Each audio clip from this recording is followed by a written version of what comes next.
je suis le professeur Ferrari, chef de service de cardiologie au CHU de Nice, où nous sommes centre de compétences. Je travaille dans le même service que Delphine Baudouin qui vient de vous parler. Nous sommes centre de compétences sur l'hypertension artérielle depuis la genèse des centres de compétences.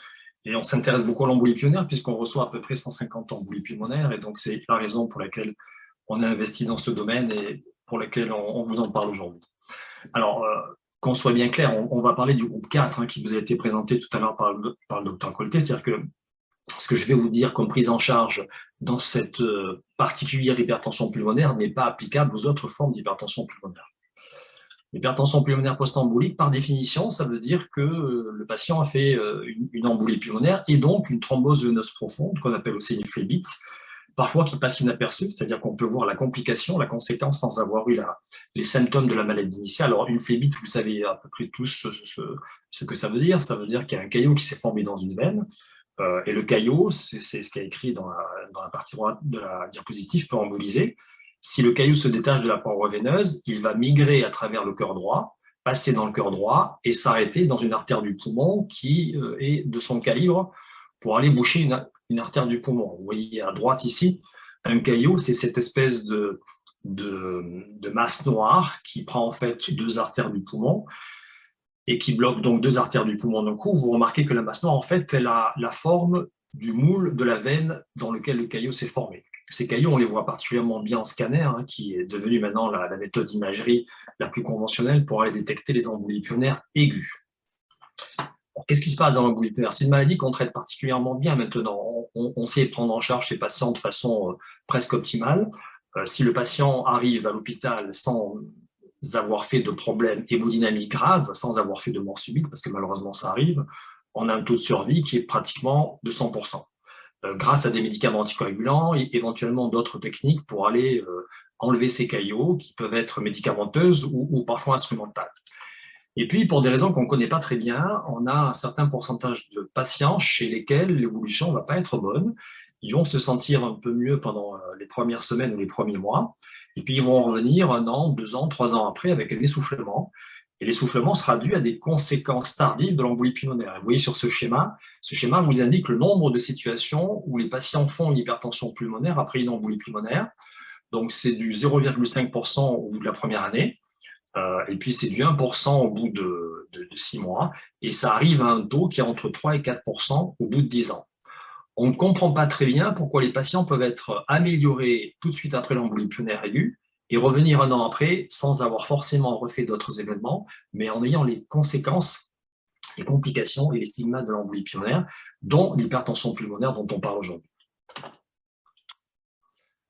Ça, c'est les incidents dont je vous ai parlé. C'est 4% à 2 ans. Ça peut paraître peu, mais quand on voit 150 ou 200 embolies pulmonaires par an, comme c'est le cas dans votre service, ça veut dire que chaque année, on a à peu près une dizaine de patients qui vont revenir avec des complications d'hypertension pulmonaire après une embolie pulmonaire. Et comme les patients se cumulent dans le temps, puisque ceux d'il y a 20 ans peuvent aussi revenir, on finit par en avoir pas mal. Alors vous pourriez me dire, mais moi j'ai une hypertension pulmonaire, mais j'ai jamais fait d'embolie pulmonaire, donc ça ne me concerne pas. Pas tout à fait.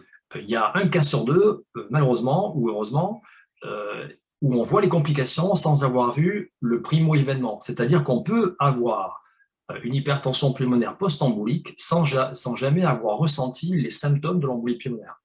Il y a même certains pays dans le monde, le Japon dont on va en parler tout à l'heure, où ce taux est de 18% et pas 50%. Donc, ça n'est pas parce que vous n'avez jamais fait d'embolie pulmonaire qu'on peut systématiquement vous dire, si on n'a pas fait les examens appropriés, votre hypertension pulmonaire n'est pas due à une embolie pulmonaire. Et c'est pour ça qu'on vous fait, dans le bilan que vous avez tous eu, puisque vous avez une hypertension pulmonaire, une imagerie qui est la scintigraphie pulmonaire, qui est l'examen le plus facile à faire pour éliminer formellement, ou presque formellement, l'origine embolique pulmonaire de votre hypertension pulmonaire. On vous a fait des scintigraphies pulmonaires, alors c'est l'examen pas forcément définitif qui va formaliser ou pas le fait qu'il y ait une embolie pulmonaire, mais c'est celui qui peut se faire à grande échelle, avec un moindre coût, peu d'effets indésirables, et qui, dans 98% des cas, va vous dire votre hypertension est due à une embolie pulmonaire ou votre hypertension n'est pas due à une embolie pulmonaire. J'ai envie de rajouter quand même que ces scintigraphies pulmonaires, il faut savoir bien les interpréter. Il y a des faux négatifs et des faux positifs. Faux positifs, c'est quand la scintigraphie vous dit qu'il y a une embolie pulmonaire alors qu'il n'y en a pas, ça arrive. Il faux négatif, c'est quand la scintigraphie pulmonaire est rassurante en vous disant votre hypertension n'est pas d'origine embolique, alors qu'en fait, elle se trompe. C'est pour ça qu'on a créé les centres de compétences, et que dans les centres de compétences, il faut parler avec des radiologues et les gens qui font ces images, les scintigraphistes. Alors la question que vous pourriez vous poser, c'est, on me dit que mon hypertension pulmonaire est la conséquence d'une embolie pulmonaire, donc je suis dans le groupe 4, finalement, est-ce que c'est plus mauvais que les autres groupes d'hypertension pulmonaire? J'ai envie de vous dire, probablement pas, et même certainement pas, pour une bonne raison, c'est qu'on a beaucoup de possibilités thérapeutiques dans cette forme d'hypertension pulmonaire. On a, d'abord, j'allais dire presque la plus importante, c'est le traitement anticoagulant. Pourquoi est-ce que j'ai envie de dire que c'est la technique thérapeutique la plus importante? Parce que si votre hypertension pulmonaire est une post-embolique, si elle est due à une embolie pulmonaire, on va devoir vous traiter ad vitam par un traitement anticoagulant, ne serait-ce que pour ne pas refaire une embolie pulmonaire qui va aggraver la situation. Donc, le premier des traitements du cœur pulmonaire chronique post-embolique, de l'hypertension post-embolique, c'est d'éviter la récidive et donc de vous donner un traitement anticoagulant. Alors, dans les traitements anticoagulants, pendant longtemps, on a utilisé les antivitamines K, ces médicaments qu'on a adorés en cardiologie, mais qui, depuis quelques années, sont remplacés de façon très profitable par des traitements beaucoup plus faciles à prendre, pour lesquels il n'y a pas de prise de sang à vérifier, des traitements qu'on prend une fois ou 2 fois par jour, qui sont les AOD, les anticoagulants directs. On va citer des noms, c'est le Xarelto, Rivaroxaban, ou c'est Eliquis, Apixaban. Donc, c'est un traitement qui est devenu facile et dont vous allez avoir besoin si vous êtes dans ce cadre-là de l'hypertension pulmonaire post-embolique. Il y a un traitement de fond, un petit peu comme dans toutes les autres formes d'hypertension pulmonaire, qui marche bien, j'ai même envie de dire qui marche très bien. C'est le riociguat, l'Advenpas, que certains connaissent, et qui maintenant est en train de s'étendre à d'autres formes d'hypertension artérielle, pas forcément la post-embolique. Et puis, il y a 2 techniques qui veulent revasculariser, qui veulent déboucher les artères du poumon, on va en parler. Il y a une solution chirurgicale qui est la solution qui a été inventée en première intention dans les années 70-80 aux États-Unis, qui s'appelle l'endartériectomie pulmonaire, et une solution qui émerge depuis quelques années, même quelques dizaines d'années, qui est l'angioplastie, dont on va parler rapidement. Donc ça, c'est la possibilité chirurgicale, la technique pour l'instant de référence. Alors vous voyez, mais ça vous a déjà été montré tout à l'heure, quand on fait cette technique opératoire-là, en fait, on essaye d'enlever le caillot, mais ça n'est pas du caillot qu'on enlève. En fait, on enlève l'intérieur de l'artère qui a été fibrosée par les résidus du caillot, et vous avez le squelette des artères du poumon, c'est l'image en bas au milieu, que le chirurgien va enlever en disséquant l'artère sur tout son pourtour et en tirant, un petit peu comme quand on veut tirer sur un gant qu'on a retourné. Alors, c'est une technique qui est une technique chirurgicale assez lourde, il faut une circulation extracorporelle. C'est une technique qui se fait dans peu de centres dans le monde. Pourquoi dans peu de centres dans le monde? Parce qu'il faut une expertise et que l'idée, comme dans l'hypertension artérielle d'ailleurs, pulmonaire tout venant, sur le versant médical, ça a été de dire il vaut mieux qu'il y ait peu de centres qui le fassent bien que beaucoup de centres qui le fassent mal. C'est pour ça qu'en France, par exemple, on a un seul centre qui pratique cette technique et qui est un centre parisien. C'est une technique qui permet une guérison, puisque si on arrive à tout enlever sans complications post-opératoires, il y a une guérison totale qui est à attendre, et c'est quand même une force majeure de cette technique, c'est que quand vous sortez d'une chirurgie qui a été bien faite, vous êtes guéri définitivement, vous aurez bien sûr une prise en charge ultérieure, vous aurez droit à un traitement anticoagulant ad vitam, mais les complications du premier événement de l'embolie pulmonaire qui a causé l'hypertension auront été réparées entre guillemets par la technique.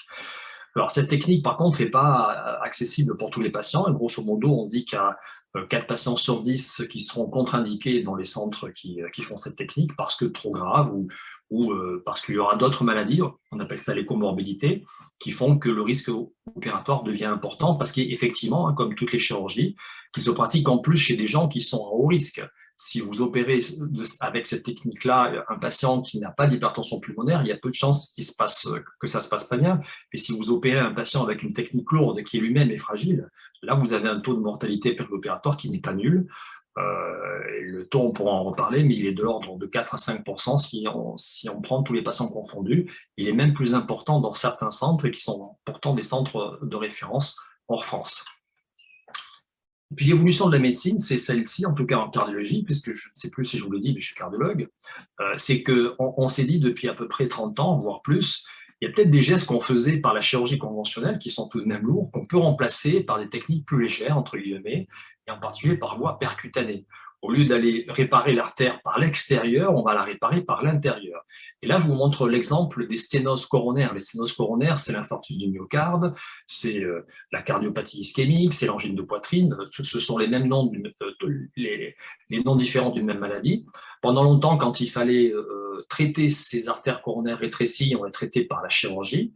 Dans les années 70, par exemple, c'était la seule technique qui existait. Et puis petit à petit, on a créé l'angioplastie coronaire, c'est la courbe en bleu, et maintenant, on ne fait pratiquement plus de chirurgie cardiaque. Il y a à peu près 2% des patients qu'on envoie se faire opérer, et on fait de l'angioplastie coronaire à peu près 90 à 95% des patients qui, il y a 40 ans, auraient bénéficié de la chirurgie. Donc, c'est une évolution générale en médecine. On essaye de trouver des moyens à peu près équivalents, mais à moindre coût, avec un traumatisme moindre. Si on arrive à démontrer que le résultat est le même, bien sûr, le patient est gagnant. Cette technique qui essaye de remplacer la chirurgie, elle a été développée d'abord dans une équipe nord-américaine en 2001, donc il n'y a pas très longtemps, mais quand même, ça fait plus de 20 ans d'expérience. La technique a débuté dans un centre qui a voulu, un petit peu comme souvent les Américains, voulu faire tout de suite tout. Et donc, ils ont eu des résultats qui étaient très encourageants, mais avec beaucoup de complications post-procédure. Et donc, la technique a été gelée pendant quelques années en disant, bon, ça marche, on a démontré que ça marche, mais il y a quand même beaucoup de complications post-angioplastie, et donc il faut qu'on réfléchisse pour trouver mieux. Et c'est les Japonais qui ont pris la technique en main, c'est l'image que vous voyez à droite, pour dire, nous, on a compris ce qui n'allait pas dans la méthode américaine, on va faire la même technique, on va faire de l'angioplastie, je vais vous montrer tout à l'heure les principes. En revanche, on ne va pas essayer de tout faire d'un coup, on va traiter des petits morceaux de poumon après des petits morceaux de poumon. Comme ça, si une complication arrive, elle ne sera limitée qu'à une petite partie du poumon et le patient n'aura pas à en faire les frais. La technique, en fait, elle est très similaire à ce qu'on fait en angioplastie coronaire depuis 40 ans, comme je vous l'ai montré sur la diapositive. Le vaisseau, contrairement à ce qui a été montré dans les autres formes d'hypertension où la paroi s'épaissit énormément, il n'est pas la paroi des vaisseaux d'une hypertension artérielle post-embolique, elle n'est pas très, très épaissie. En revanche, à l'intérieur, il y a cette espèce de fibrine, vous voyez, on dirait un labyrinthe, un réseau de toiles d'araignée qui s'est constitué après que le caillot soit resté en place pendant quelques temps. Ça n'est plus du caillot que vous voyez, c'est un résidu de fibrine, vous le voyez aussi dans les diapos de droite, on dirait une toile d'araignée, et c'est ça qui empêche le sang de passer, et donc les échanges gazeux et l'hématose, qui est le moment où le sang s'appauvrit en CO2 pour s'enrichir en oxygène, ces réseaux de fibrine empêchent l'hématose de se produire. Et donc l'idée, c'est on va passer ce réseau fibreux avec un petit guide, comme on fait dans les coronaires, on va écarter cette fibrine avec un ballonnet et on va restituer le flux dans l'artère, exactement la même technique, encore une fois, qu'on fait depuis à peu près 40 ans. Ça, c'est une image d'une artère pulmonaire qui fait à peu près 30 mm 3 mm de diamètre, pardon. Alors, ce que vous voyez au milieu en bas de l'image, c'est la sonde. On va dire que c'est une sonde de scanner pour faire court. Et vous voyez très bien que ce qu'on a schématisé tout à l'heure, c'est la stricte vérité. Dans l'artère, vous avez une espèce de labyrinthe qui s'est formé, qui est le stigmate d'une réaction inflammatoire qu'il y a eu après les caillots. Et ce labyrinthe empêche parfois un peu et parfois totalement le sang de passer et donc les échanges gazeux de se produire en aval. Je vais essayer de vous montrer quelque chose, mais je vais d'abord montrer à ma secrétaire pour savoir si elle comprenait. Elle a compris, donc vous devriez tous le comprendre. Ma secrétaire n'est pas médecin. On vous a montré la partie de gauche, où le cœur, on vous a expliqué que le cœur droit amenait le sang riche en CO2 et pauvre en oxygène au poumon, et que le rôle du poumon, c'était donc ce phénomène d'hématose, de sortir le CO2 du sang pour l'expirer et enrichir l'oxygène, enrichir le sang en oxygène pour le ramener au cœur, qui va le redistribuer dans la grande circulation, la circulation systémique. Donc il faut qu'il y ait, c'est le schéma à droite, une artère qui amène du sang, des échanges gazeux qui vont se faire au niveau du poumon, et puis une veine qui ramène le sang au cœur. Si vous avez l'artère qui est bouchée par un thrombus, par un caillot ou par un stigmate de caillot, le processus ne peut pas se faire. Quand on fait de l'angioplastie pulmonaire, je vais vous montrer des clichés. Alors, ce que vous avez ici, c'est l'omoplate. Ici, c'est le cathéter qui a été amené devant une artère pulmonaire. Vous allez voir ce qui se passe quand on injecte de l'iode. Donc, on image l'artère pulmonaire et vous voyez ça, la tête d'un arbre auquel on aurait coupé à peu près le tronc. On a coupé le tronc de l'arbre. Il reste une petite branche là qui s'opacifie. Ça n'est pas une image normale d'artère du poumon. Ça, c'est une artère du poumon qui est bouchée à pratiquement 80%. Dans la figure de droite, on arrive à passer un cathéter, un fil, c'est ce fil métallique que vous voyez qui horizontal puis revient vers le bas. Et quand on dilate, le résultat après dilatation vous montre que l'artère s'est débouchée et surtout 2 secondes après, maintenant, vous voyez que la veine s'opacifie derrière. Donc, c'est exactement, je le dis toujours quand on fait l'angioplastie pulmonaire, parce que ça, c'est une satisfaction majeure pour nous quand on a ça. On a remis en route l'usine à gaz qui permet à cette partie du poumon où la porte d'entrée était fermée parce que l'artère était bouchée, de reprendre les échanges gazeux et de recréer de l'oxygène. Et c'est pour ça que les patients sont soulagés assez rapidement.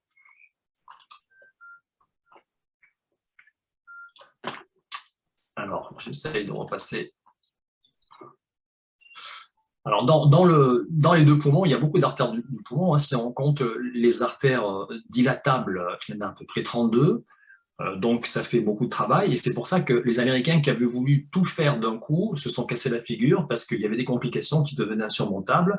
Et c'est sur ce schéma-là que les Japonais ont dit, mais au lieu de tout faire d'un coup, on va faire ça par petits morceaux, lobe après lobe, ou même parfois à la moitié d'un lobe après la moitié d'un lobe. Alors, grosso modo, je n'ai pas la diapositive, mais les formes où les caillots, ou le reste des caillots sont très proximales, sont plutôt du tenant de la chirurgie, et l'angioplastie est plutôt réservée aux formes où les artères qui sont bouchées le sont de façon distale. Et puis, il y a des formes où les caillots sont intermédiaires, et là, on discute avec l'équipe chirurgicale, avec les chirurgiens, avec le staff, pour savoir s'il est préférable de faire opérer le patient ou de les faire angioplastie. La technique, tout à l'heure, on vous a rappelé, mais vous n'aviez pas besoin qu'on le rappelle, que dans votre bilan, vous avez forcément eu un cathétérisme cardiaque droit, hein, ce qu'on vous répète parfois tous les 6 mois, parfois tous les ans. D'abord, la partie initiale de la technique pour l'angioplastie pulmonaire, c'est le même. Hein, on passe par une veine, alors ça peut être une veine fémorale, comme on vous l'a dit, une veine du bras, une veine du cou. On ne fait pas d'anesthésie générale. Ce sont des procédures où on va un peu plus loin que prendre les pressions, puisque là, on va monter du matériel, injecter de l'iode, repérer les artères qui sont bouchées et les dilater avec la méthode que je vous ai montrée. Les sessions sont un peu longues, en tout cas, quand les Japonais travaillent, puisque j'ai travaillé avec les Japonais, ils ont l'habitude de faire des sessions qui durent 3 heures, ça fait beaucoup, y compris pour le patient. Donc, on a tendance à raccourcir les sessions et à faire plutôt des sessions d'1 heure, 1h30, qui sont déjà relativement longues à supporter pour le patient. S'il n'y a pas de complication de la méthode, le patient n'a pas de douleur, hein, il est sur la table. L'inconvénient, c'est qu'il faut attendre 1h30 que le médecin et l'équipe travaillent, mais ce n'est pas une technique qui est douloureuse. Il faut, en règle générale, 3 à 6 procédures, on va dire 4,5 à 5 en moyenne pour déboucher tout ce qui est atteignable par l'angioplastie. Et la technique qu'on pratique dans le service, c'est soit le patient est hospitalisé pour une semaine entière et on fait 2 sessions, une le mardi par exemple et une le jeudi, soit en dehors des premières sessions, on s'est mis à faire de l'angioplastie pulmonaire en ambulatoire. Hein, c'est le Covid qui nous a appris à travailler en ambulatoire parce que les patients ne voulaient pas rester avec un risque viral évident, et nous, on voulait aussi raccourcir les durées de séjour. Donc, on peut faire de l'angioplastie pulmonaire en ambulatoire, puisque les complications, quand elles arrivent, elles sont tout à fait immédiates. Elles arrivent sur la table, j'allais dire. Il peut y avoir des complications à distance, mais qu'on peut gérer en reprenant le patient éventuellement. Ce qui nous limite dans la procédure, c'est l'iode, puisqu'on a besoin d'iode pour opacifier les artères du poumon. Et quand on arrive à 200 cc, certains vont jusqu'à 300 ou 400 cc d'iode, on est obligé d'arrêter la procédure. Et c'est souvent ça le facteur limitant, indépendamment de l'inconfort qu'on peut avoir à rester 1h30 sur une table qui est assez dure. Donc, en résumé, j'en aurais fini. Pour détecter les hypertensions pulmonaires post-emboliques, il faut une scintigraphie. Il faut que la scintigraphie soit bien faite et bien interprétée. C'est pour ça qu'on vous demande une scintigraphie dans votre dossier. J'allais dire encore une fois, rappelez-vous, il y a des scintigraphies qui sont piégeuses. Donc, quand il y a un doute, il faut savoir soit les refaire, soit les relire avec des experts. Il y a un traitement médical efficace. Hein, je vous ai parlé du Riociguat. Il y en a d'autres qui vont arriver. Il y a une solution chirurgicale de référence qui se fait en France dans un seul centre et dans relativement peu de centres dans le monde. Il y a une technique émergente qui a maintenant 10 ans. Hein, 10 ans pour un vin, c'est déjà l'assurance d'un vin de très bonne qualité qui se fait en France pour l'instant dans 3 centres, je vais dire, par ordre d'apparition dans le texte Grenoble, Paris et Nice. Et avec nos amis marseillais, on est en train de monter un dossier pour qu'il y ait une collaboration Nice-Marseille sur ces techniques d'angioplastie. Et je pense qu'on va largement collaborer avec nos amis marseillais. Voilà ce que je voulais vous dire. Je suis prêt à répondre à des questions s'il y en a. Merci beaucoup, professeur. Alors, n'hésitez pas à poser des questions. Moi, j'en ai une petite. Enfin, elle avait été posée tout à l'heure, mais je pense que ça correspond à l'HTP Tech. Peut-on évaluer depuis quand on a eu un caillot de sang? Alors, c'est une excellente question. Moi, j'ai envie de vous répondre qu'il y a certains patients qui arrivent avec une hypertension post-embolique qui vous ont dit et qui nous disent j'ai fait une embolie pulmonaire il y a 2 ans. Sauf que ce qu'on voit, nous, quand on fait l'angiographie, quand on va déboucher ces artères, c'est que ce sont des structures qui sont beaucoup plus vieilles qu'il y a 2 ans. Donc, on a l'impression qu'il y a 2 ans, ils ont peut-être fait une embolie pulmonaire qui a décompensé. Ça veut dire que c'est venu aggraver encore la situation, mais ils ont certainement fait d'autres événements depuis beaucoup plus longtemps. Et c'est ça, c'est le cumul de ces événements qui a donné l'hypertension pulmonaire. Donc, pour répondre à votre question, on a beaucoup de mal à graduer, à dater ces lésions. Sur la scintigraphie, c'est pas possible. Sur l'angiographie, on a du mal aussi. Et sur le scanner, on arrive quand même à faire la distinction entre quelque chose de tout à fait aigu, dans les premiers jours, les premières heures, de quelque chose de chronique, mais entre quelque chose qui date d'il y a 5 ans, de 10 ans et de 15 ans, c'est beaucoup plus difficile. D'accord, merci, professeur. Je ne sais pas s'il y a d'autres questions pour l'HTP Tech sur le traitement, mais pour l'instant, il n'y en a pas. J'ai d'autres.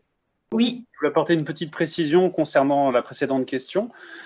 Il existe certains types d'embolies qui ne proviennent pas des phlébites et qui sont parfois liés à des matériaux intracardiaques comme des cathéters centraux, des pacemakers ou des dérivations ventriculo-atriales de nos patientes, et c'est de quoi je parle, ici en ligne, et qu'on peut ne pas avoir effectivement d'embolie pulmonaire du tout perceptible avec des embolies qui sont répétées, qui sont minimes, mais qui à force aboutissent à un tableau d'hypertension du groupe 4, d'hypertension pulmonaire du groupe 4. D'accord, parce que ça a créé des caillots de sang sans forcément que ça ait provoqué une embolie, c'est ça? Absolument, ce sont des micro-embolies répétées sur plusieurs années qui aboutissent au tableau final sans qu'il y ait un événement vraiment individualisable fort, on va dire. D'accord, merci. Ce n'est pas la règle, hein. Là, le plus fréquemment, ce sont des embolies classiques. D'accord. Alors, il y a une question dans le chat. Après une endartérioctomie pulmonaire, peut-on reprendre une vie normale avec la prise d'un anticoagulant? Ah oui, il y a des situations, c'est même une majorité de patients qui normalisent leur pression pulmonaire et donc qui pourront avoir une vie absolument normale avec un suivi et un traitement anticoagulant. Le traitement anticoagulant est obligatoire. Il n'y aura pas forcément un traitement médicamenteux, hein, puisqu'on donne aussi le même traitement qu'on donne chez les gens qui ne sont pas opérés, on peut le donner en pré, en post-opératoire. En tout cas, les gens récupèrent des fonctions et une capacité fonctionnelle normale. D'accord, merci.